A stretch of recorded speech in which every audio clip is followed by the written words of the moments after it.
Hospital bed पर देव मशीनों से घिरा हुआ लेटा था। देव के सारे दोस्त भी वहीं थे। माहिरा भी देव के पास बैठी हुई थी और खाली आंखों से देव को देख रही थी। कैसे हुआ ये? माहिरा के मामा जी ने पूछा। हमें भी नहीं पता। वो वहाँ किसी ने देव का फोन लेकर कॉल किया तो मैं और रेहान सीधा वहां पहुंचे, तुषार ने कहा। चिराग भी भागता हुआ सीधा उस रूम में आया। देव, देव कैसा है? वो ठीक है? चिराग ने रेहान की तरफ देख पूछा। दोनों दोस्तों ने पहले तो चिराग को घूरा, क्योंकि उस दिन के बाद से चिराग ने सबसे बात करना छोड़ दिया था। लेक्चर के जस्ट बाद ही वो चला जाता, किसी की कॉल का रिप्लाई नहीं करता। पर व्हाट्सएप ग्रुप पर देव के एक्सीडेंट की खबर सुन वो भागा चला आया। चिराग और मायरा की नज़र मिली तो दोनों ही असहज हो गए। क्या देखने आया है, कि मर गया है या जिंदा है? तुषार ने गुस्से में कहा। क्या बकवास कर रहा है तुषार? चिराग ने गुस्से में कहा। तुषार ने चेहरा फेर लिया। डॉक्टर ने कहा कलाई में हेयर लाइन फ्रैक्चर आया है, बाकी घबराने की बात नहीं है। हाँ, सर में कोई अंदरूनी चोट ना हो। इसकी जांच के लिए सीटी स्कैन हुआ है इसका, रेहान ने कहा। थोड़ी देर बाद डॉक्टर आए। डॉक्टर रिपोर्ट्स में क्या आया? मायरा हिंदी में बोल उठी। तभी चिराग ने पूछा, is everything all right doctor? Yes, he is fine, nothing to worry about, doctor ने कहा। सबने राहत की सांस ली। Doctor, when he will regain consciousness? He will be completely all right in 4 to 5 hours। Okay, thank you doctor, Chirag ने कहा। सारे दोस्त वहीं सोफे पर आड़े तिरछे होकर लेटे हुए थे। जब देव की 5 घंटे बाद आंख खुली, उसने जब चिराग को देखा तो उसके चेहरे पर एक मुस्कान आ गई। उसे प्यास की तलब सी लगी थी तो उसने गिलास उठाना चाहा, पर उसका हाथ किसी ने अपने मखमली हाथ से पकड़ रखा था। नजर घुमाने पर मायरा उसका हाथ थामे हॉस्पिटल बेड से सिर टिकाए लेटी थी। देव ने मायरा को देखा और खुद ब खुद उसका एक हाथ उसके चेहरे पर आए बालों को एक तरफ करने के लिए बढ़ गया। पर मायरा की नींद खुली और देव को होश में आया देख वो झटके से उठ गई। तुम ठीक हो? कहीं दर्द तो नहीं हो रहा? देव, कहीं और चोट तो नहीं लगी तुम्हें? मायरा घबराई अंदाज में देव के कंधे और कभी उसका चेहरा छूकर पूछ रही थी। उसकी आवाज सुन बाकी दोस्त भी जग गए। तू ठीक है? तुषार ने कहा। मैं डॉक्टर को बुलाता हूँ, रेहान ने कहा। रिलैक्स, मैं बिल्कुल ठीक हूँ। तू एक बार उठ जा, फिर तेरी हड्डियां हम खुद तोड़ेंगे।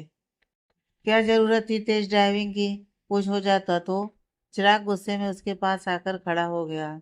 यार, बस उस टाइम थोड़ा दिमाग आउट ऑफ रेंज था, देव ने धीमे स्वर में कहा। हाँ तो कुछ भी करेगा? जान पर बनाई थी हम सबके, चिराग ने गुस्से में डांटा। अच्छा, सच में? देव ने चेहरे पर एक प्यारी सी मुस्कान लाते हुए कहा, जिसे देख चिराग को याद आया कि वो कितने दिनों से उससे बात तक नहीं कर रहा था। उन लोगों के बीच अब वो जिगरी भाई वाला रिश्ता नहीं बचा, या शायद है, पर वो भी अपने गिल्ड के चलते समझ नहीं पा रहा था। इतने ही डॉक्टर आए। डॉक्टर ने एक बार सब चीजें चेक की और कलाई का ब्रेस लगाने की सलाह दी। फ्रैक्चर हल्का सा था तो कास्ट लगाने की जरूरत नहीं थी। Dev, don't move your head for 2 weeks, it will be heal by itself, okay? And take all your medicine on time. Yes doctor, Myra ने एकदम कहा। देव ने उसे देखा और मायरा की नज़र भी ठीक उसी समय उससे मिली। दोनों ने ही अपनी नजरें चुरा ली। Doctor, when he will get discharge? Chirag ने पूछा। I you can take him, he is fine. Thank you doctor, Tushar ने कहा। मैं डिस्चार्ज पेपर रेडी कराता हूँ, रात के 12 बज रहे थे, तुषार ने कहा और चला गया। मायरा के मामा जी का कॉल आया। बेटा, देव को होश आया? जी मामा जी, बस उसे डिस्चार्ज दे दिया है, मैं भी आ रही हूँ, मायरा ने उत्तर दिया। रेहान, मायरा को घर छोड़कर आना, देव ने रेहान को देख सर्द आवाज में कहा। मैं खुद चली जाऊंगी, आप बस इनका ध्यान रखिए, मायरा ने हल्की सी मुस्कान रेहान को देकर कहा। पर देव की घूरती नजर रेहान ने जब अपने ऊपर महसूस की तो वो सकपका गया। अरे कोई नहीं, इसका ध्यान रखने के लिए चिराग और तुषार हैं, कोई दिक्कत नहीं है, चलो आप, रेहान ने कहा और रूम से बाहर निकल गया। देव मायरा की तरफ नहीं देख रहा था। मायरा ने कुछ पल इंतजार किया, फिर वो भी कमरे से बाहर जाने लगी।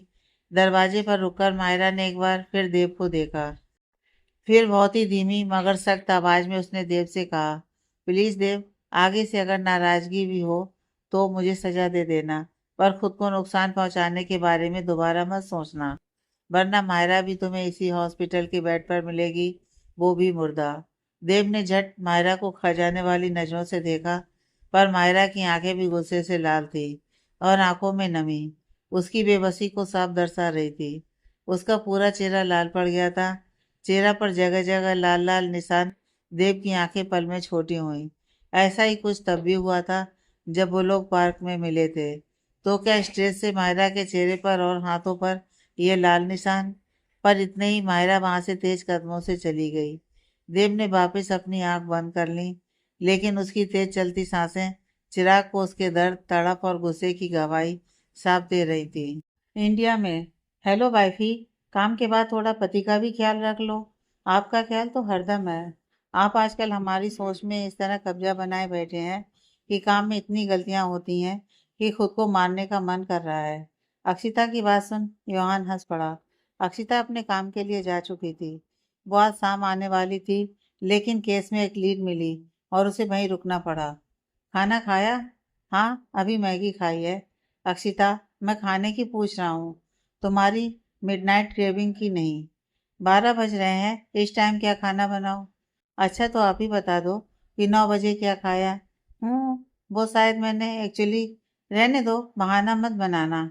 जानता हूँ तुमने सीधे मैगी खाई है। अब अक्षिता ने अपना मुंह फुला लिया और आंखें रोल कर दी। अब मुंह फुलाने की जरूरत नहीं है। अक्षिता ने एकदम से अपने आसपास देखा। आपको कैसे पता मैंने मुंह फुलाया है? क्योंकि मुझे पता है तुम किस बात पर कैसे रिएक्ट करती हो। अच्छा जी। अक्षिता मुस्कुरा गई। हाँ जी। ईवान ने एक हाथ मोड़कर अपने सर के पीछे लगाकर उस पर सर रख दिया। अब सो जाएं, कल ऑफिस भी जाना है। मैं भी शाम तक पहुंचती हूँ, फिर साथ में चलेंगे यहाँ से, क्योंकि मेरा काम कल 1 बजे तक खत्म हो जाएगा। ओके, पर घर जाने से पहले थोड़ा यहाँ घूम तो लें। वैसे भी अब तक हमने अपना हनीमून नहीं मनाया है। मिस्टर, उसके लिए ऑफिशियल मैरिज कीजिए पहले। अच्छा, ये बात है। हाँ, ये बात है। तो फिर ठीक है, यहाँ से जाकर सबसे पहले आप ऑफिशियली मेरी होंगी, फिर ही कुछ काम होगा। अरे अरे रुकिए, मेरा अब डिफेंस थीसिस का समय नज़दीक आ रहा है, उसके बाद करेंगे शादी। जैसा आप कहें रानी साहब। यूहान ने बड़ी मधोस आवाज में कहा। अक्षिता बस शर्माकर रह गई। Good night. Good night Humma. Bye. Akshita की मुस्कान गहरी हो गई थी। अरे मेरे किसका जवाब तो दो, कल फेस टू फेस देते हैं पतिदेव। ये क्या, अक्षिता ने हंसते हुए फोन कट कर दिया। यूहान ने भी अपनी साइड में पड़ा कुशन पकड़कर गले से लगा लिया। You made me incense. यह कह योहान ने भी अपनी आंखें बंद कर लीं। अगले दिन काम खत्म करके अक्षिता योहान के पास पहुंची। वो सीधा ऑफिस पहुंची, जहां पर रिसेप्शन पर ही अक्षिता ने बोला, मिस्टर योहान से मिलना है। रिसेप्शनिस्ट ने बड़ी अजीब नजरों से अक्षिता को ऊपर से नीचे तक देखा। अक्षिता ने black loose jeans and white shirt पहनी हुई थी। बालों का बन था जो काफी अस्त व्यस्त था। वो डायरेक्ट क्लाइंट से मिलकर योहान के ऑफिस आ गई थी। रिसेप्शनिस्ट थोड़ा रूड आवाज में, do you have appointment? Appointment? No. आप उन्हें कहिए अक्षिता आई है। I am his wife. Akshita ने बड़ी उत्सुकता से कहा। तासा उसकी बात सुन हंस पड़ी। सॉरी मैम, बहुत ही बेकार तरीका है इस तरह से हमारे सर से मिलने का, लेकिन वो कोई कॉमन मैन नहीं है। He is the CEO of this company. आप उनसे बिना अपॉइंटमेंट नहीं मिल सकती। एंड सेकेंडली, मुझे लगता भी नहीं है आप उनसे मिलने लायक भी हैं। कहाँ सर और कहाँ आप?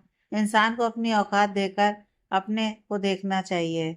उस लड़की ने तंज भरी मुस्कान दी और वापस अपने काम पर लग गई। अक्षिता को बहुत गुस्सा आया। देखिए मिस तासा, अक्षिता ने उसकी नेम प्लेट पढ़कर कहा, आपको जो काम है आप वो करें। मुझे नहीं लगता यहाँ पर आपको सैलरी किसी को नीचा दिखाने के लिए मिलती है या उन्हें फ्री में एडवाइस देने के लिए मिलती है, राइट? और आप लोगों को भी बहाने अपनी शक्ल देखकर बनाने चाहिए। He is tall, handsome and very hot personality. आप उनके साथ जचेंगी ही नहीं। You now just wait and watch. Akshita ने व्यंग मुस्कान देकर कहा। तासा ने घूर कर देखा और बोली, आप जाकर बैठिए, मैं इन्फॉर्म करती हूँ। जब वहां से कोई मैसेज आएगा आपको इन्फॉर्म कर दिया जाएगा। ओके। ये कह अक्षिता ने अपने कंधे झटके। वैसे all the best. Akshita waiting area में वेट करने लग गई। 45 मिनट बाद भी काफ़ी सारे क्लाइंट जाते रहे, आते रहे, पर उस तासा ने एक बार भी अक्षिता की तरफ ना देखा और ना ही कोई इन्फॉर्मेशन दी। वहीं अक्षिता भी मज़े से अपना फ़ोन चला रही थी। कहाँ हो? रोहन का मैसेज अक्षिता के फ़ोन पर फ्लैश हुआ। हूँ किसी अकड़ू सड़ू बॉस की कंपनी के वेटिंग एरिया में। यह कह अक्षिता ने वेटिंग एरिया की पिक भेजी। पिक देखते ही योहान एकदम अपनी चेयर से उठ खड़ा हुआ। Tiwari ji, call the receptionist. जी सर। तिवारी जी ने तुरंत तासा को कॉल किया। हेलो। तासा ने फ़ोन रिसीव किया। मिस तासा, क्या कोई हमारा वेट कर रहा है? योहान की आवाज़ काफ़ी सर्द थी। तासा ने एक नज़र अक्षिता को देखा और ऊपर से योहान की इतनी सर्द आवाज़।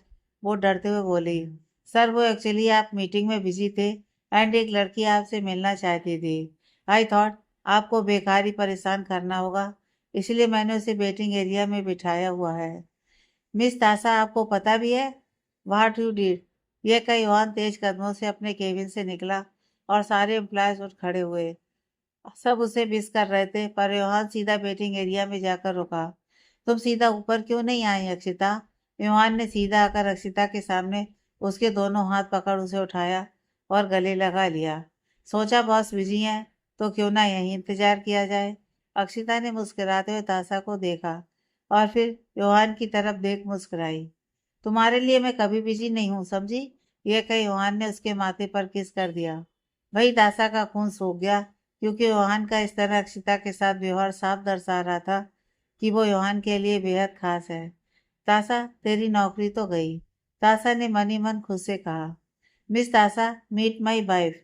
योहान ने तासा को तरेड़ती नजरों से देखा। वाइफ?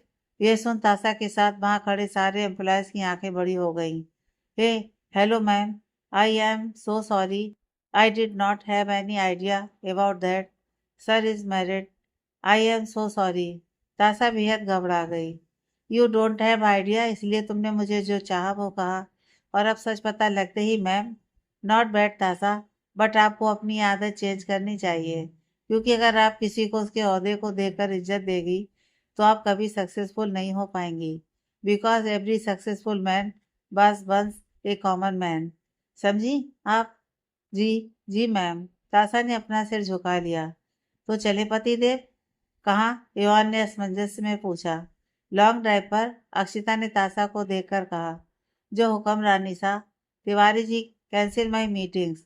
तिवारी जी मुस्कुराकर, श्योर सर। फिर अक्षिता योहान की बाह में अपनी बाह डालकर ऑफिस से बाहर निकल गई। तुम मुझे डायरेक्ट भी मैसेज या कॉल कर सकती थी, पर तुमने ऐसा नहीं किया। योहान ने अक्षिता के बाल उसके कान के पीछे करते हुए पूछा। हाँ, क्योंकि मुझे उसे दिखाना था कि जिस इंसान पर वो नज़र रख रही है, उस इंसान के दिल पर कब्जा मेरा है। यह कह अक्षिता ने अपना सर योहान के कंधे पर रख दिया। ओह, यू आर जेलस? योहान उसके चेहरे पर जेलसी देख मुस्कुरा गया। नॉट जेलस, बल्कि मैं तो पूरी जल गई। हाउ डेयर सी टू से यू हॉट। अक्षिता की आवाज में गुस्सा था। अक्षिता ने योहान की बाहों को अपने दोनों हाथों से पकड़ उसके और करीब आकर कहा। अक्षिता की बात सुन योहान हंस पड़ा। You are totally mad. हाँ, तुम्हारे प्यार में। अक्षिता ने प्यार से योहान को देखते हुए कहा। योहान ने थोड़ा सा झुककर, वैसे तुमने मेरा जवाब नहीं दिया। कौन सा जवाब? ये वाला। ये कह योहान ने अक्षिता के होंठों को चूम लिया। Love you more. कुछ दिन बीते। योहान अक्षिता घूमकर वापस आ चुके थे। योहान कॉलेज जाने लगा था और वहीं अक्षिता अपनी इंटर्नशिप और अपने फाइनल थीसिस में मसरूफ रहने लगे। समर्थ सांची के बीच एक अनकहा तनाव आ गया। ऐसा नहीं था कि समर्थ का प्यार सांची के लिए कम हुआ या सांची का कंसर्न समर्थ के लिए कम हुआ, पर अब एक अलग खिंचाव था। जो मजाक समर्थ का रहता था वो अब खोसा गया, और जो सांची की बात बात पर चिढ़ जाने की आदत थी वो अब गंभीरता में बदलने लगी।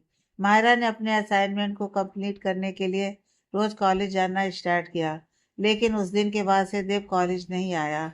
हाँ, देव ने अपने एक दोस्त को मायरा और मैथिली की मदद करने के लिए पहले ही कह दिया था, जिसके कारण उनका असाइनमेंट काफ़ी हद तक कंप्लीट हो गया था। आज असाइनमेंट का बस लास्ट कंक्लूजन बचा था और एक आखिरी सेगमेंट पूरा करना था, जिसके लिए मायरा थोड़ी देर रुक गई। साथ में मैथिली भी थी, लेकिन उसके दोस्त की तबीयत खराब हो गई और उसे अचानक निकलना पड़ा। काम करते करते शाम हो गई। केके पूरे असाइनमेंट के दौरान एक बार भी नहीं आया, लेकिन आज मैथिली के जाते ही केके मायरा के सामने आ गया। हेलो, केके ने बड़ी गंदी सी निगाहों से मायरा को देखते हुए कहा। मायरा अपना काम समेटकर वहां से जाने लगी। ओए, मैं हेलो कह रहा हूँ, असाइनमेंट हुआ कंप्लीट?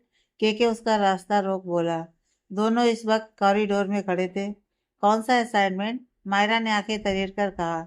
वही जो हम तीनों को मिला था। ओह, तो आपको याद था। वैसे लगता तो नहीं है। हे लड़की सुन, ज्यादा तीन पाँच करने की जरूरत नहीं है। Don't be over smart, just right my name in assignment. अगर मैं ऐसा ना करूं तो? माहिरा ने अपने दोनों हाथ बांधकर कहा। Don't make same mistake again and again, KK ने गुस्से से दांत पीसते हुए कहा। This mistake to make me angry, it be good for you, KK ने एक कदम मायरा की तरफ बढ़ाकर बेहद सर्द आवाज में कहा। अच्छा, तो एक बात तुम भी सुन लो। ये असाइनमेंट मैंने और मैथिली ने किया है, तो तुम्हें मैं फ्री में एक नंबर तक नहीं मिलने दूंगी, समझे? मायरा ने उसकी आंखों में दिलेरी से आंखें मिलाते हुए कहा। तेरी तो, ये कह के केके ने मायरा का बैग एक झटके से उससे छीन लिया। मायरा ने गुस्से में केके को धक्का दे दिया, जिससे सारे पेपर जमीन पर फैल गए। मायरा ने गुस्से में केके को घूरा और पेपर समेटने लगी। केके ने जानबूझकर एक पेपर पर पैर रख दिया और एक टेढ़ी हंसी हंस दिया। मायरा के सब्र ने अब जवाब दे दिया और उसने झटके से बही टांग पकड़कर खींच दी। केके पीठ के बल जाकर जमीन पर गिरा। वहीं मायरा आराम से पेपर समेट कर जाने लगी। इतने ही तीन चार आदमी मायरा के सामने खड़े हो गए। Today you will not be spared, KK अपने हाथ झाड़ते हुए खड़ा हुआ। मायरा ने गुस्से में केके को देखा, फिर वो आराम से अपना बैग साइड रेलिंग पर रखकर, कब सुधरोगे तुम? सुधरने की जरूरत तुम्हें है, ये कह केके ने तीनों लड़कों से कहा। Catch her and bring her on her knees. तुरंत एक लड़के ने उसकी कलाई पकड़ी और माहिरा ने उसका हाथ पकड़ा और पल में घूम गई। उस इंसान के पैर में एक तेज लात मारी और तुरंत दोनों हाथ उसके दोनों कानों पर जोर से मार दिए। उस लड़के के कान में कुछ देर तक घंटियां बजने लगीं। इतने ही बाकी के दोनों ने माहिरा को पकड़ लिया और केके ने माहिरा के बाल पकड़कर उसका सर उठा दिया। Today you will be regretting for मैसिंग up with me, यह कह केके ने माहिरा के चेहरे पर उंगली चलाई और उसकी गर्दन पर आकर रुका। माहिरा खुद को छुड़वाने की हर मर्जी कोशिश कर रही थी, पर तीन लोगों के साथ निपटना मुश्किल था। ऐसी भेड़ियों की तरह तो हर कोई शिकार कर ले। अगर हिम्मत है तो मर्द की तरह खुद लड़। चार चमचे लेकर एक अकेले इंसान से लड़ने में कौन सी मर्दानगी? माहिरा ने जानबूझकर उसकी ईगो पर वार किया, जो सीधा निशाने पर लगा। तुझे क्या लगता है कि I can't handle you? KK ने गुस्से में माहिरा के गाल अपने हाथ में पकड़कर भींच दिए। लगता तो यही है, माहिरा ने निडरता से कहा। पर इतने ही एक लात केके को अपनी सीधी तरफ लगी और वो 2 इंच दूर जाकर गिरा। उसकी सीधी तरफ की रिब में असहनीय दर्द उठा। उसने सामने देखा तो देव मौत से भी ज्यादा ठंडी आंखों से उसे घूर रहा था। वहीं देव के दोनों दोस्त उन दोनों लड़कों से निपट रहे थे। देव लिसन, केके एकदम घबरा गया। उसे इतना पता था कि देव काफी दिनों से कॉलेज नहीं आ रहा है, पर आज अचानक देव को देख उसकी सिट्टी पिट्टी गुम हो गई। उसके भाई ने कहा था कि वो देव की बंदी है, उससे ना उलझ। पर केके नहीं माना। आज उसे अपनी आंखों के सामने मौत दिख रही थी। देव धीमे कदमों से केके की तरफ बढ़ता जा रहा था। वहीं केके धीरे धीरे पीछे खिसक रहा था। देव, मेरी बात सुन, हम बस बात कर रहे थे। Dev, we are having conversation, please. और इतना कहते ही वो एकदम उठा और उसने दोनों हाथ से देव की कमर पकड़ी और पूरी जान लगाकर वो उसे पीछे खींचता हुआ दीवार से लगा दिया।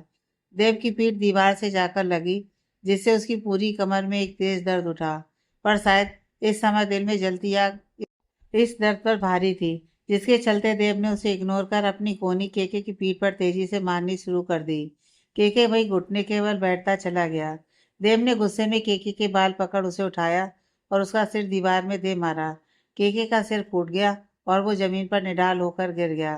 देव ने अब अपने दोनों दोस्तों को देखा तो उन्होंने केके को उठाया और रेलिंग से सीधा नीचे लटका दिया। देव नहीं, माहिरा की एक तेज आवाज निकली। पर देव केके के पास जाकर, तुझे माहिरा को नहीं छूना चाहिए था। देव की आंखें इस समय बेहद लाल थीं। मुझे माफ कर दे Dev. Dev, this is crime, just pull me up. के कुछ डर से और कुछ फ्रस्ट्रेशन से चीख पड़ा, पर इतने ही देव के दोनों दोस्तों ने के पर से पकड़ ढीली कर दी और वो थोड़ा सा और नीचे चला गया। के डर के मारे चीख पड़ा, देव स्टॉप दिस, तुम कोई गुंडे नहीं हो देव। मायरा ने देव का चेहरा अपनी तरफ करके कहा। She should not touch you, Dev ने एक एक शब्द चबाते हुए कहा। देव की आंखें इस वक्त बहुत सर्द थीं और आवाज का तीखापन मायरा को डरा गया। देव, क्या कर रहे हो तुम? होश में आओ, वो मर भी सकता है। मायरा ने देव को समझाना चाहा। आई डोंट केयर, देव ने मायरा की कलाई पकड़ उसे अपने करीब कर कहा। उसकी हिम्मत भी कैसे हुई तुम्हारे साथ बदतमीजी करने की? फेंको इसे, देव ने अपने दोस्तों से कहा। देव नहीं, के और मायरा एक साथ बोले। वहीं देव के दोस्त भी अब देव को देखने लगे, क्योंकि उन्हें पता था कि देव ऐसा नहीं चाहता। देव, मैं तुमसे विनती करती हूँ, तुम खुद को खतरे में डाल रहे हो। देव, ये एक पुलिस केस बन जाएगा। देव, पागलपन बंद करो। क्यों बंद करूं? अच्छा है, पुलिस केस हो जाएगा। वैसे भी तुम्हें ऐसे हर पल देख तिल तिल मर रहा हूँ। न तुम मुझे अपनाना चाहती हो और न तुमसे दूरी बनाकर मैं जी पा रहा हूँ। मैं वैसे भी मर रहा हूँ माही। देव ने अपना सिर मायरा के सर से जोड़कर कहा। उसकी आवाज में आज थकावट थी, सांसें बेहद तेज थी, शायद गुस्सा अपने चरम पर था। देव, प्लीज नो। मायरा की आंखों से आंसू बहने लगे। प्लीज अंडरस्टैंड, तुम्हारा पूरा कैरियर दांव पर लग जाएगा। तुम दोनों उतारो उसे नीचे। वो पागल है तो क्या तुम लोग भी पागल हो? मायरा ने दोनों दोस्तों को घूरते हुए कहा। जब तक देव नहीं कहेगा, ये के ऐसे ही लटका रहेगा। उसके दोस्त दृढ़ता से बोले। के दर्द ने अब इंतहा कर दी। उसकी जद्दोजहद अपने आप को ऊपर खींचने की खत्म हो गई थी। वो मुर्दे की भांति लटका हुआ था।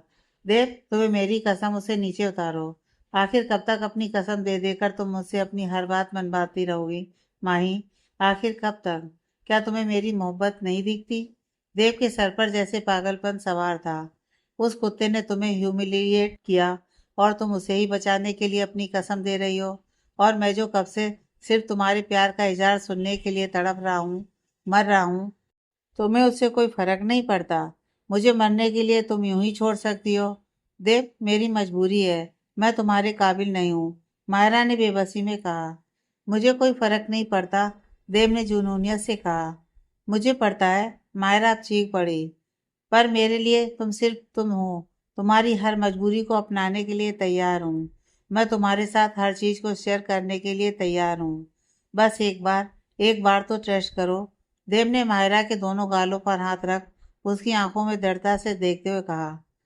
ट्रस्ट करती हूँ, खुद से ज्यादा तुम पर करती हूँ। ऐसा नहीं है देव, मोहब्बत नहीं है तुमसे। सिर्फ उस मोहब्बत के खातिर मैं तुम्हें एक ऐसी लड़की नहीं अपनाने दे सकती। ऐसी मतलब कैसी? देव भी अब चीख पड़ा। इन समय वो दोनों दोस्त के को नीचे उतारकर अपने साथ लेकर जा चुके थे। एक दूसरे में खोए मायरा और देव को इस बात की भनक तक नहीं लगी।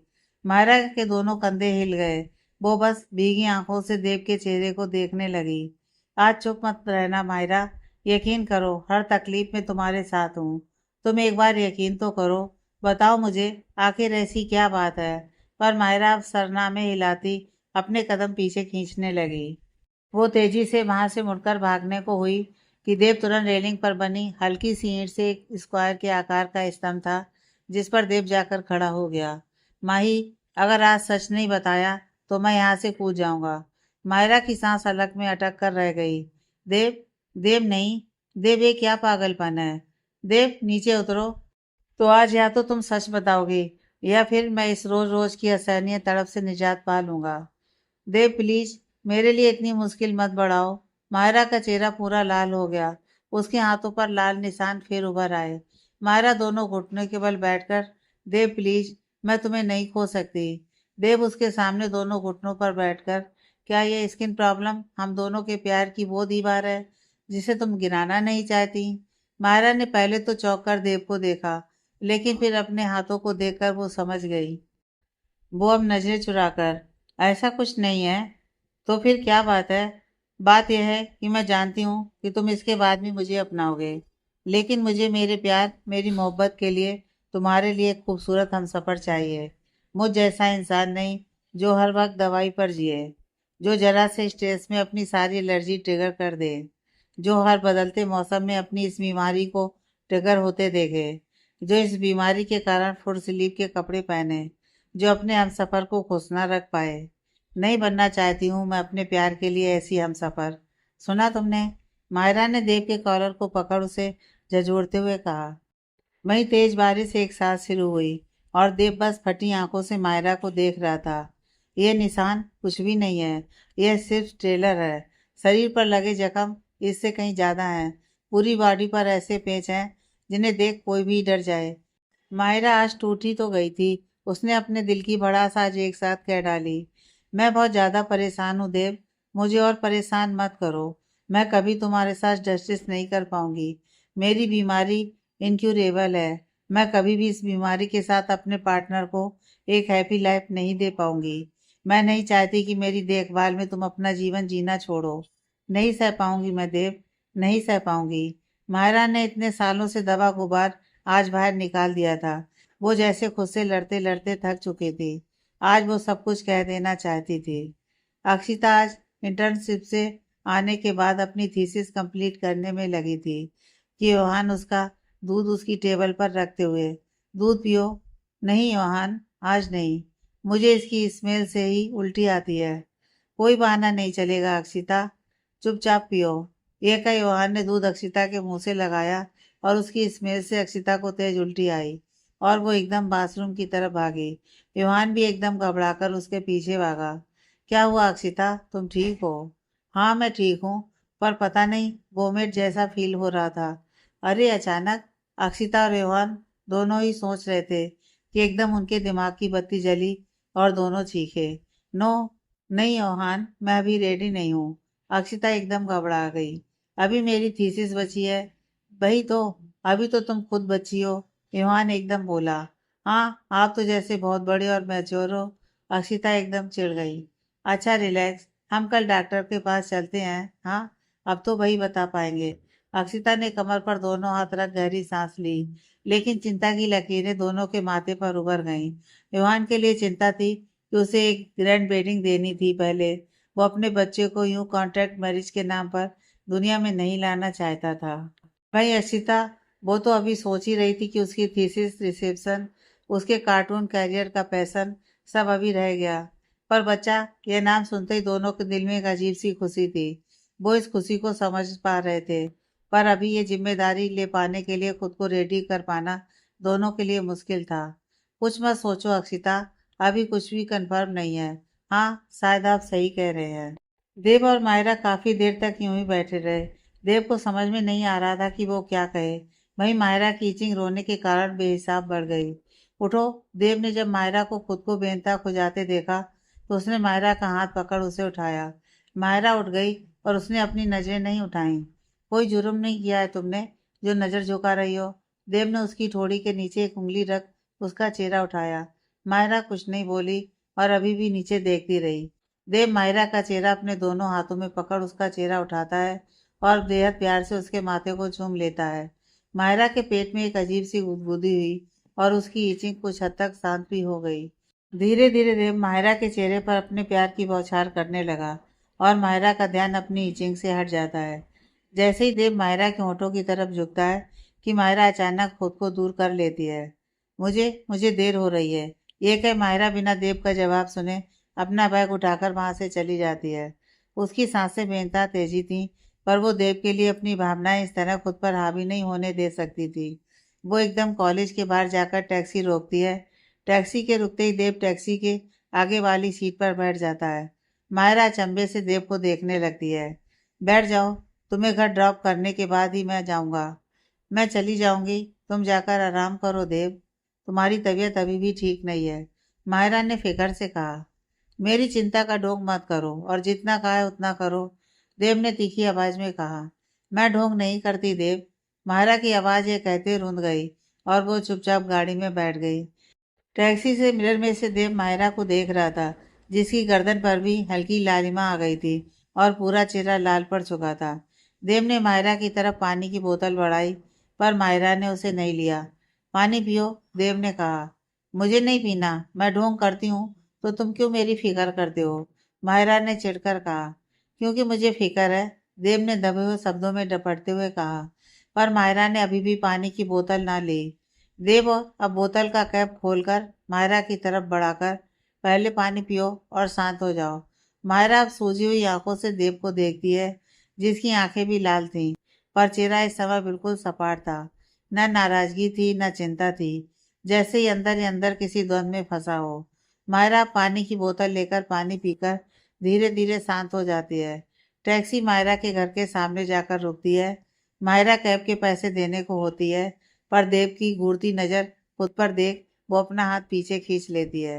प्लीज स्टार्ट द कार, देव ने कैब ड्राइवर से कहा। कैब ड्राइवर ने गाड़ी आगे बढ़ा दी। माहिरा कुछ पल उस रास्ते को देखती रही और फिर वो थके कदमों से अपने घर के अंदर चली गई। कहाँ थी बच्चे आप आज बहुत लेट हो गई। मामी ने फिक्रमंदी से पूछा। मामी जी सॉरी, वो आज असाइनमेंट का बस लास्ट काम बचा था, इसलिए थोड़ी लेट हो गई। बच्चे इन्फॉर्म कर देते, कब से राह देख रहे थे हम। हाँ दी, बहुत टेंशन हो गई थी, मायरा की बहन ने कहा। सॉरी मामी जी, मायरा ने धीरे से कहा। इट्स ओके बच्चे, चल जाकर फ्रेश हो जा, मैं खाना लगाती हूँ, मामी ने मायरा का गाल सहलाकर कहा। मामी बहुत थक गई हूँ, रेस्ट करना चाहती हूँ, मुझे भूख नहीं है, मायरा ने नज़र झुकाए हुए ही कहा। अरे पर, लेकिन मामी की बेटी ने इशारों में उनसे कुछ भी कहने के लिए मना कर दिया। ओके, जाकर आराम करो, लेकिन भूख लगे तो खाना फ्रिज में रख दूंगी, खा लेना, भूखे मत सोना, मामी ने कहा। जी मामी, मायरा ने कहा और धीमे धीमे अपने रूम की तरफ बढ़ गई। वो अपने कमरे में जाकर दरवाजा बंद कर अपना कुर्ता चेंज करके एक स्लीवलेस रात में टॉप डालती है और अपने हाथों को देख उसकी आंखों से एक पतली सी आंसू की धार बह निकलती है। जगह जगह लाल पैच और कुछ पैच जो सिर्फ काले निशान की तरह थे, उसके पूरे हाथों पर फैले हुए थे। आज समर्थ सांची के घर पर बैठ किसी गहन सोच में था। जब सांची उसके साइड में आकर बैठ गई, 5 मिनट तक इंतजार करने पर भी जब समर्थ ने अपना ध्यान की तंद्रा नहीं तोड़ी, तब सांची ने अपना एक हाथ समर्थ के हाथ पर रख दिया। समर्थ जैसे किसी गहरी नींद से जगा हो, वो एकदम चौंक सांची की तरफ देखने लगा। क्या सोच रहे हो? कुछ नहीं, समर्थ ने टालना चाहा। समर्थ, हम दोनों जानते हैं कि हम दोनों के बीच एक अनजान सा तनाव आ गया है, जिसे जानते बूझते हम खींचे जा रहे हैं। और मुझे ये भी पता है कि वो तनाव तब से आया है जब से मैंने शादी के लिए इनकार किया है। पर समर्थ, मैं इस तरह तुम्हें अंदर ही अंदर खुद से लड़ते देख खुश भी नहीं रह पा रही हूँ। इसलिए मैंने फैसला किया है कि लेट्स गेट। नहीं सांची, जिस बात को कहने में तुम्हें इतना संघर्ष करना पड़ रहा है, उसे निभाने में तो तुम खुद को ही खो दोगी। मुझे उस सांची से शादी करनी है जिसे मैंने प्यार किया, किसी मजबूर सांची से नहीं। और ज्यादा ना सोचो, ऐसा कुछ नहीं है, बस काम में कुछ प्रॉब्लम चल रही है, उसी के चलते। ये कहते कहते समर्थ अपनी नजर चुरा गया। समर्थ, सांची को समर्थ की आवाज में कुछ रूंधापन सा लगा। पता नहीं पर क्यों आज मम डैड बहुत याद आ रहे हैं सांची। समर्थ यह कहता कहता दोनों हाथ अपने चेहरे पर रखकर सिसक पड़ा। सांची ने झट उसे गले लगा लिया। अरे मैं हूं ना, सांची ने समर्थ के सर पर सर रख उसके बालों पर एक किस करते हुए कहा। फिर सांची साइड में बैठ गई और अपनी गोद में एक कुशन रख उसने समर्थ से लेटने के लिए कहा। पर समर्थ ने कुशन हटा दिया और अपना चेहरा सांची के पेट में घुसाकर उसके इर्द गिर्द अपनी बाहें कस दी। सांची उसकी हरकत देख मुस्कुराए बिना नहीं रह पाई। वो धीरे धीरे उसके बालों में अपनी उंगलियां चलाने लगी। कुछ समय बाद ही समर्थ को नींद आ गई। समर्थ की गहरी सांसें जब सांची को अपने पेट पर महसूस हुई, तो उसने समर्थ के सर के नीचे कुशन लगाकर उठना चाहा, पर समर्थ ने उसे काफी कसकर पकड़ रखा था। सांची ने भी अब उठने की कोशिश छोड़ दी और सोफे से टेक लगाकर लेट गई। अगले दिन योहान अक्षिता सीधा गायनोकोलॉजिस्ट के पास गए। अक्षिता बहुत घबरा रही थी। वही हाल तो योहान का भी कुछ ऐसा था, पर उसने अक्षिता का हाथ पकड़ अपनी पलकें झपका दी। डॉक्टर ने पूछा, जी बताइए, क्या समस्या है आपको? दोनों ने एक दूसरे को देखा और अक्षिता ने धीरे से कहा, डॉक्टर आई थिंक, मेरा मतलब है कि शायद मैं प्रेग्नेंट हूँ। मतलब? You think? आपने चेक किया प्रेगनेंसी किट से? नहीं, अक्षिता ने नामे से रिला दिया। फिर क्यों लगा? डॉक्टर की एक आईब्रो उठ गई। एक्चुअली मेरे पीरियड भी 20 दिन लेट हो गए हैं और 2-3 दिन से दूध को देखकर या दूध के किसी भी प्रोडक्ट को देखकर उल्टी आ जाती है। इसलिए आपने ये सोचा कि आप प्रेग्नेंट हैं? डॉक्टर ने थोड़े तंजिए लहजे में कहा। अब योहान अक्षिता ने डॉक्टर के इस तरह कहे जाने पर असमंजस में एक दूसरे को देखा। आप लोग इतने वेल एजुकेटेड हैं, बिना प्रेगनेंसी किट चेक किए इतना स्ट्रेस ले लिया आपने अक्षिता कि आपका ब्लड प्रेशर 150-95 है। आप क्या बच्चा होने से खुश नहीं है? ऐसा नहीं है मैम, पर शायद अभी मैं रेडी नहीं हूँ, अक्षिता ने अफसोस से कहा। हाँ चलिए, आप लेट मी चेक। फिर डॉक्टर अक्षिता को चेकअप के लिए ले गई। मैंने ब्लड रिपोर्ट कर दी है, रिपोर्ट आपको शाम को मिल जाएगी। लेकिन प्रेगनेंसी किट से तो रिजल्ट नेगेटिव है। अब योहान ने कहा, डॉक्टर मैं एक और सलाह लेना चाहता हूँ।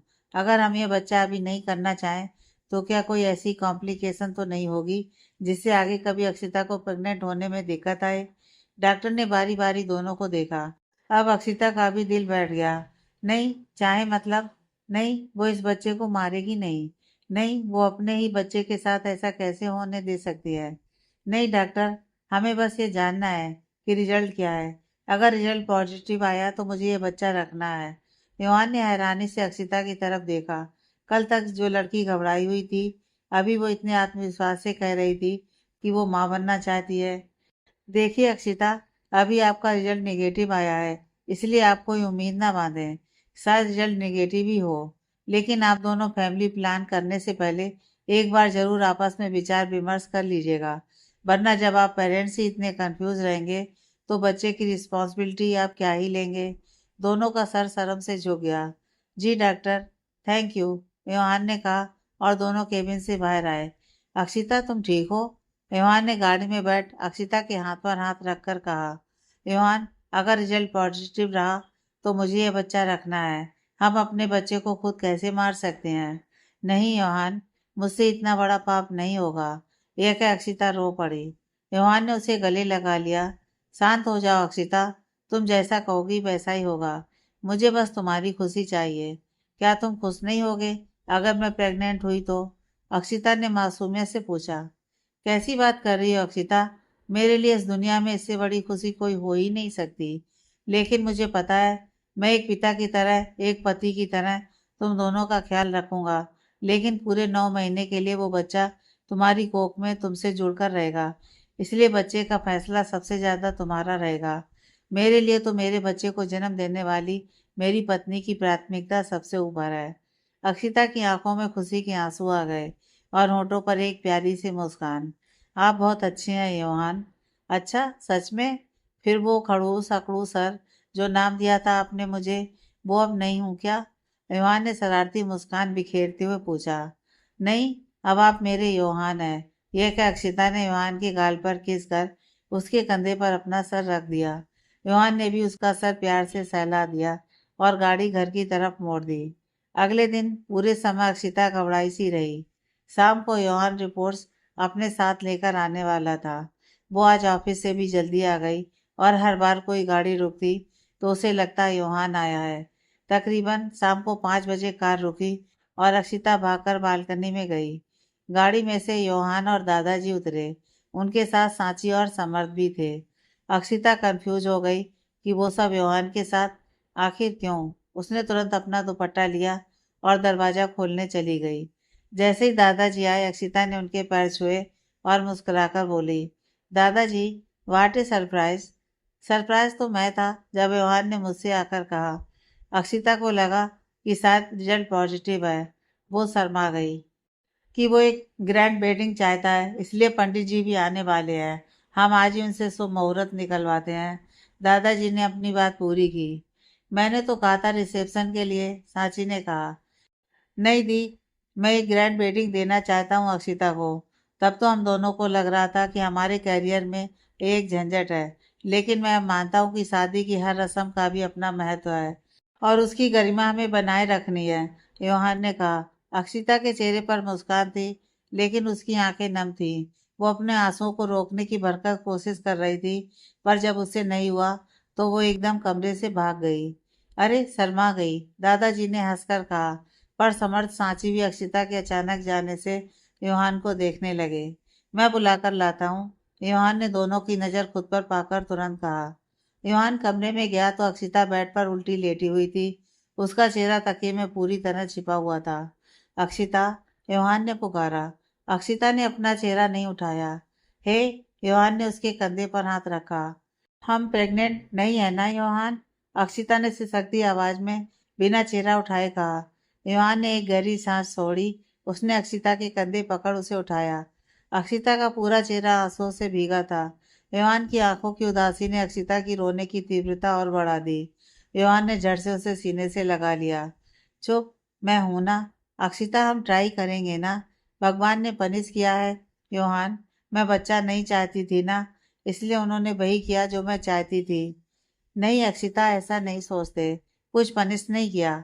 योहान ने अक्षिता के आंसू पोंछ उसकी आंखों में देखते हुए कहा। डॉक्टर ने कहा ना, ऐसे सिम्टम्स किसी और कंडीशन के भी हो सकते हैं। उन्होंने कहा कई बार पीरियड डिले होने पर भी मूड स्विंग के चलते थोड़े चिड़चिड़े हो जाते हैं। और रही दूध से उल्टी आने वाली बात, तो उनका कहना था कि अपसेट स्टमक की वजह से है। अक्षिता अभी भी रोई जा रही थी। हे, अगर अब रोई ना तो मैं भूल जाऊंगा कि बाहर सब बैठे हैं। मैं अभी बच्चे के लिए अपनी बीवी को तंग करना शुरू कर दूंगा। अक्षिता उसकी बात सुन रोते रोते हंस पड़ी। यह हुई ना बात। अक्षिता, जो होता है अच्छे के लिए होता है। देखो, अभी वैसे भी ये बच्चा हमारी प्लानिंग में नहीं था। मुझे तुम्हें पूरे हक से पूरी दुनिया के सामने अपनी लीगली वाइफ बताना है। उसके लिए पहले पूरी दुनिया के सामने मैं तुम्हें अपना बनाऊंगा, फिर हम अपने बच्चे को इस दुनिया में लाएंगे। ओके? अक्षिता ने अपने आंसू पोंछते हुए सर हाँ में हिलाया, लेकिन उसका चेहरा अब भी उतरा हुआ था। योहान अब बैठ के नीचे और तकिए के नीचे कुछ ढूंढने लगा। क्या ढूंढ रहे हो? अरे, मेरी अनमोल चीज। कौन सी चीज? तुम्हारी स्माइल। योहान की बात सुन अक्षिता मुस्कुरा गई। अरे, मिल गई। यही चाहिए था। दत्त पागल, अक्षिता ने हंसते हुए कहा। हाय, अब चलें? योहान ने अक्षिता का गाल सहलाते हुए बड़े प्यार से कहा। चलो, अक्षिता ने हंसते हुए कहा और दोनों बाहर आए। सब ठीक? सांची ने आकर अक्षिता से कहा। हाँ दी, सब ठीक। अक्षिता ने पलकें झपका दी। नहीं, अगर इसने कुछ कहा तो बताओ मुझे, समर्थ ने भी अपनी बाजुएं चढ़ाते हुए कहा। योहान ने एक भौं उठाकर समर्थ को देखा। ऐसे मत देख, मेरी साली को नाराज किया ना तो आगे के 3 दांत तोड़ दूंगा। अक्षिता एकदम हंस पड़ी। क्या कहा? योहान एकदम उसे पकड़ने भागा। दादाजी, देख लो इसे। समर तुरंत दादाजी के पास भागा। सांची और अक्षिता दोनों को देख खिलखिलाकर हंस पड़ी। 2-3 दिन बीत गए थे। मायरा आज असाइनमेंट सबमिट करके आज कॉलेज से आई तो घर पर मायरा की माँ बैठी हुई थी। माँ, आप यहाँ? हाँ, मैं यहाँ। ऐसे अचानक? मायरा ने तुरंत आकर उन्हें अपने गले लगाया। माँ के सीने से लग जो सुकून मिलता है वो शब्दों में समझना बेहद मुश्किल है, पर इस समय मायरा को असीम शांति मिली। उस दिन के बाद से मायरा की कोई भी बात देव से नहीं हुई। उसे देव कई बार दिखा, पर देव ने एक भी बार अपनी नज़र मायरा की तरफ इन 3 दिनों में ना उठाई। मायरा की मामा वाला होकर जा, तू फ्रेश हो जा, कोई आने वाला है। कौन? सरप्राइज है दी। आप चलो तो, अलीसा ने कहा। अरे बताओ ना कौन? मायरा ने फिर पूछा। तेरे लिए एक रिश्ता आया है, बस वही आने वाले हैं, मायरा की माँ ने सधे और गंभीर लहजे में कहा। मायरा एकदम अवाक होकर, क्या? और आपने मुझसे पूछा तो नहीं? क्या करती पूछकर, जवाब तो ना ही होता। मायरा की माँ ने कुछ चिढ़कर कहा। जब आपको पता है तो आपने क्यों हाँ कहा रिश्ते के लिए? मायरा ने चिढ़ते हुए कहा। वो इसलिए क्योंकि लड़के को कोई प्रॉब्लम नहीं है तेरी एलर्जी से, मामी ने खुश होकर बताया। आप लोग सीरियस हो? मतलब क्या कह रहे हो? पता है, आज के जमाने में कौन इतना साधु संत है जो मुझ जैसी लड़की को अपनाएगा? आप लोगों ने सोच भी कैसे लिया? मैं कोई शादी नहीं करूंगी, समझे आप? मायरा आखिर तक एकदम टूटे हुए लहजे में बोली। मायरा, मैं माँ हूँ तेरी। मुझे पता है मेरी बच्ची के लिए क्या सही है और क्या नहीं, समझी? मुझे पूरा यकीन है कि लड़का तेरा खूब ख्याल रखेगा। अच्छा, कब से जानती है ऐसे आप उसे? आप आज की जनरेशन में रहती हैं माँ।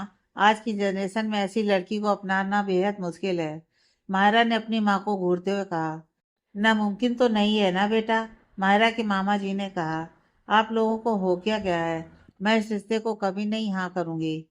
मैं नहीं चाहती कि बाद में कोई मुझे इस एलर्जी के किए छोड़े। शादी के बाद मैं किसी की नज़रों में अपने लिए सिंपैथी या बोझ का जीवन साथी बनकर नहीं रहना चाहती। मैं ऐसी शादी नहीं निभाना चाहती। बेटा, हर कोई एक जैसा नहीं होता, मायरा की मामी ने समझाना चाहा। आप लोगों ने बताया उसे कि क्या दिक्कत है मुझे? मेरे शरीर पर जितने निशान हैं और बदलते मौसम के साथ ये कंडीशन कितनी खराब होती है। क्या आपने सब बताया उसे? हाँ, सब बताया है उन्होंने मुझे, कुछ नहीं छिपाया है। उसके बाद भी मैं ये शादी के लिए पूरे दिल से तैयार हूँ। आवाज़ सुन मायरा चौंक कर पीछे पलटी और सामने खड़े शख्स को देख उसकी आंखें कुछ पल के लिए चौंकी और फिर वही आंखें आंसुओं से लबालब भर गईं।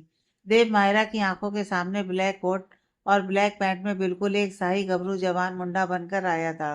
हालांकि उसकी आवाज़ जितनी गंभीर थी उतना ही उसके चेहरे पर दृढ़ता थी। मायरा ने अब अपनी माँ को देखा तो उन्होंने माही को समझाना चाहा।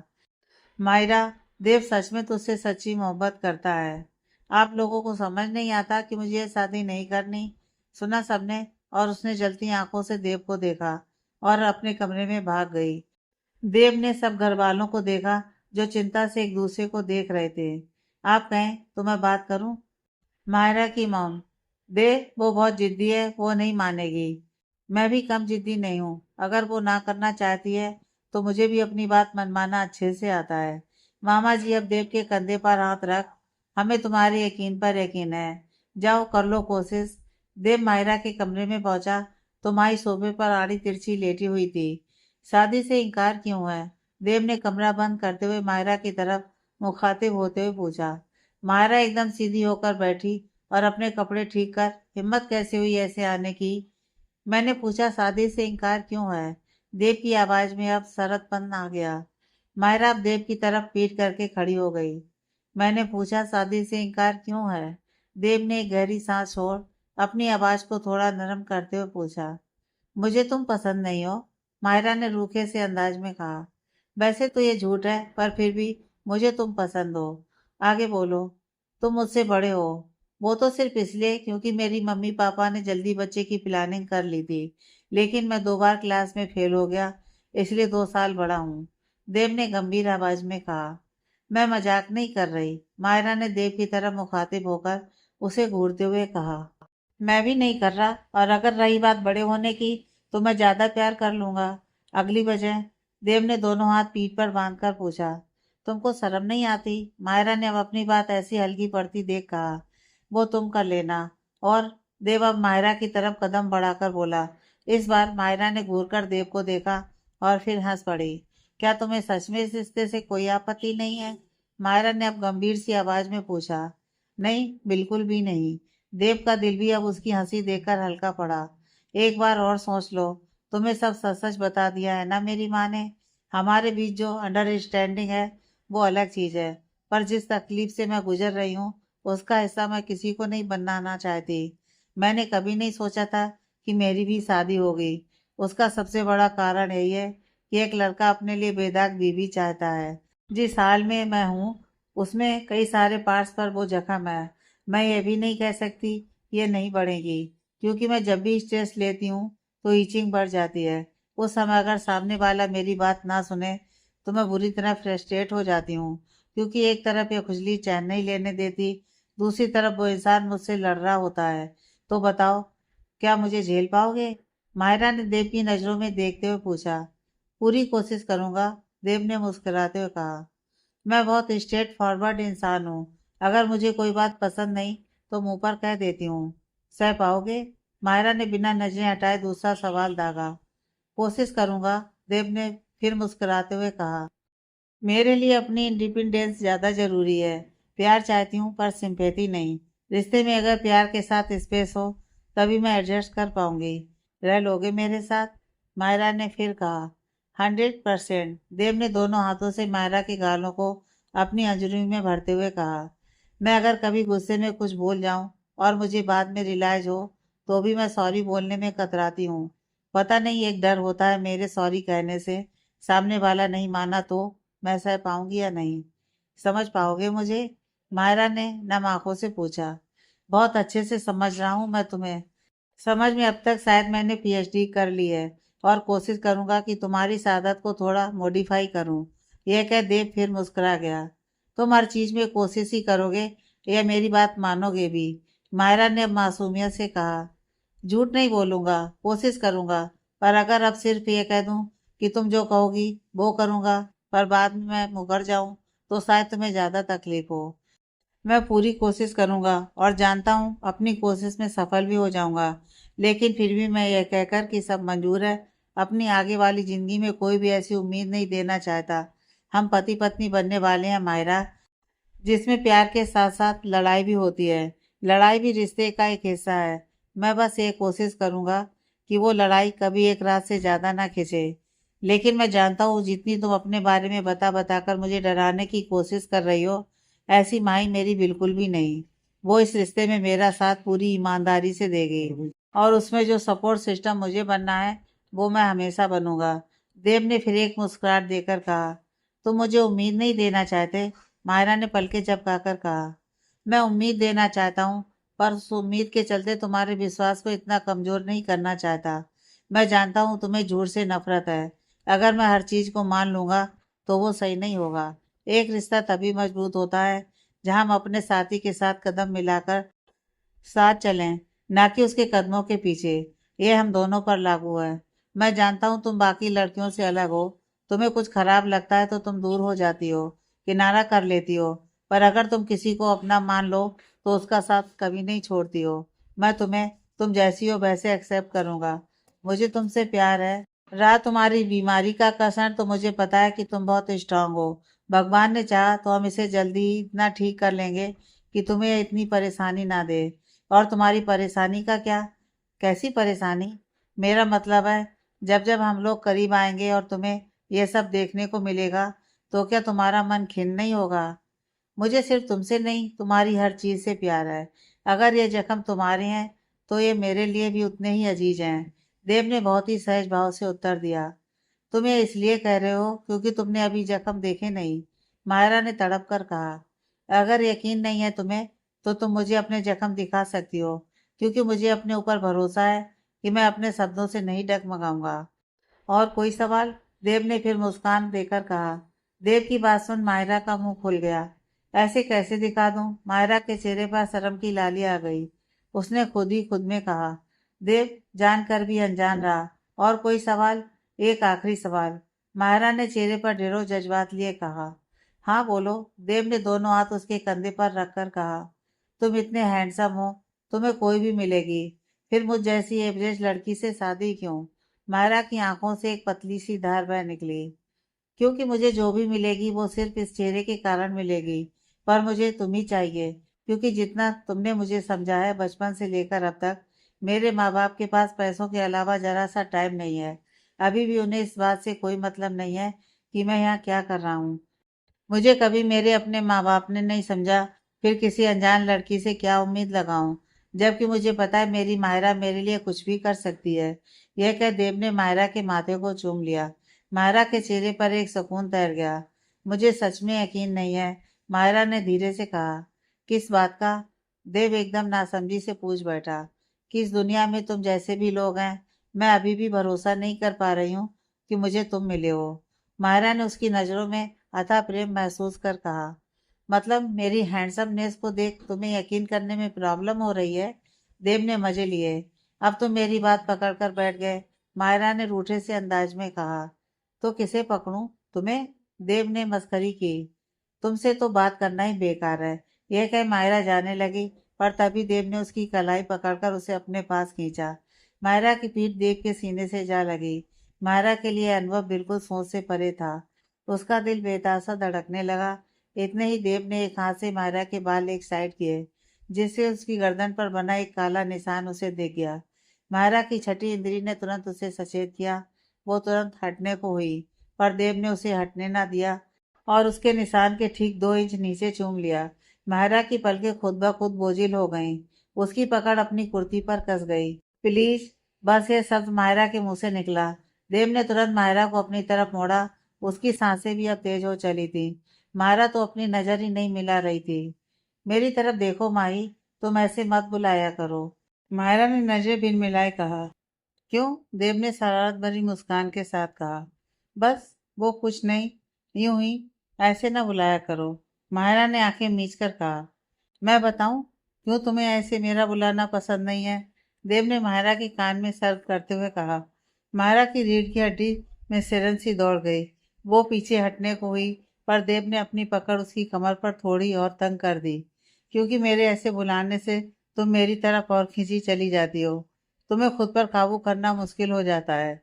तुम इस नाम के बाद मुझे सीने से लगाने के लिए आतुर हो जाती हो। ऐसा कुछ नहीं है। मायरा उसकी गिरफ्त से निकलती हुई खिड़की के पास चली गई। उसकी सांसें बेइंतहा तेज थीं। तुम मेरी माही हो, देव की माही। मुझे तुम हर तरीके से पसंद हो माही, मेरी क्यूटी पाई। अब देखने के बाद भी कह रहे हो। लगती हूँ कहीं से क्यूटी पाई तुम्हें। लड़के ने दोनों बाहें मायरा की कमर के इर्द गिर्द बांध दी। पहले तो मैं तुम्हें सिर्फ क्यूटी पाई मानता था, पर अब यकीन है कि तुम्हें यह नाम हर तरीके से सूट करता है। मायरा ने कुछ देर उसे देखा और फिर हंस पड़ी। बिल्कुल पागल हो तुम। यह क्या, उसने एक हाथ देव के गाल पर रख दिया। सिर्फ तुम्हारे लिए। देव ने उसका हाथ चूम लिया। बदलोगे तो नहीं? बदलूंगा ना, जब मेरी प्रिंसेस आ जाएगी। फिर मैं और वो मिलकर तुम्हारी खिंचाई करेंगे।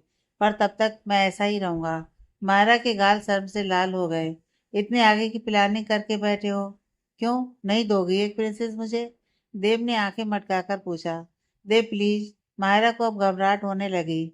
अच्छा बाबा नहीं कह रहा कुछ, वरना तुम बिल्कुल कश्मीरी सेब बन जाओगी। फिर तुम्हें खाने से मैं खुद को रोक नहीं पाऊंगा। बहुत उड़ रहे हो। भूलो मत, मैं अभी भी वही मायरा हूँ।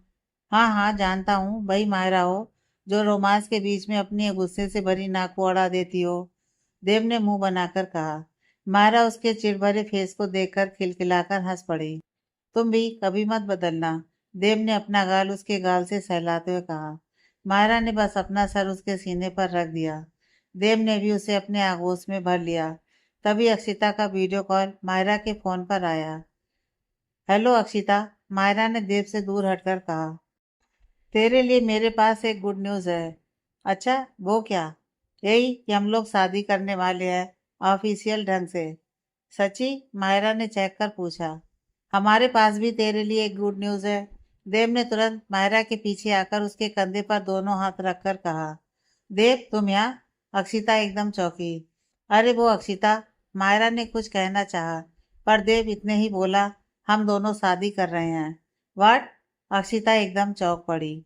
आगे की कहानी नेक्स्ट पार्ट में।